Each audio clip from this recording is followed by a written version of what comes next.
শীতের দিন আসছে আর পিঠা খাবো না সেটা কি হয়? আর শীতের দিন আসলেও আর না আসুক, যখন ইচ্ছা তখনই কিন্তু এখন পিঠা বানানো যায়, যদি জানা থাকে। আর আমার নাতি নাতিন তো আছে এখন, ওদের জন্য আমার মানে ইচ্ছে করে প্রতিদিনে নতুন নতুন করে পিঠা বানাই আর নতুন করে খাওয়াই। আমি না খাওয়ালে তাদের কে খাওয়াবে?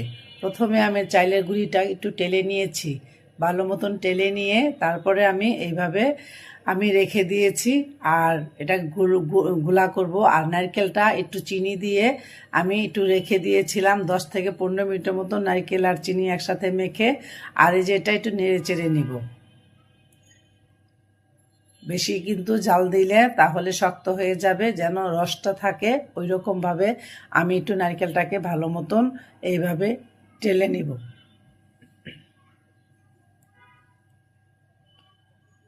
চিনিটা গলে গেলেই আমি নামিয়ে নিব, বেশিক্ষণ জাল দিব না। আর পিঠা তো বানাতে কিন্তু অনেক আয়োজন লাগে, আর সারাটা দিন যায় এই পিঠাতেই।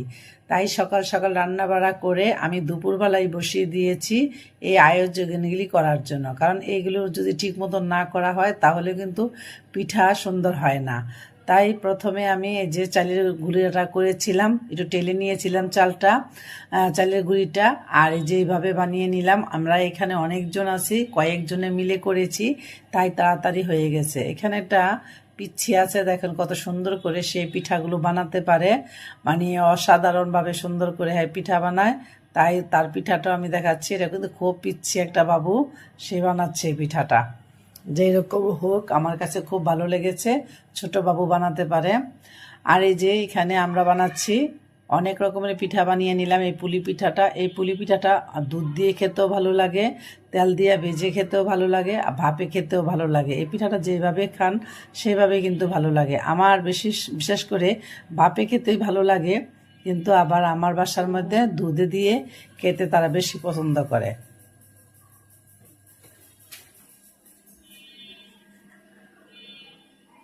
অনেকগুলো পিঠা বানিয়ে নিলাম।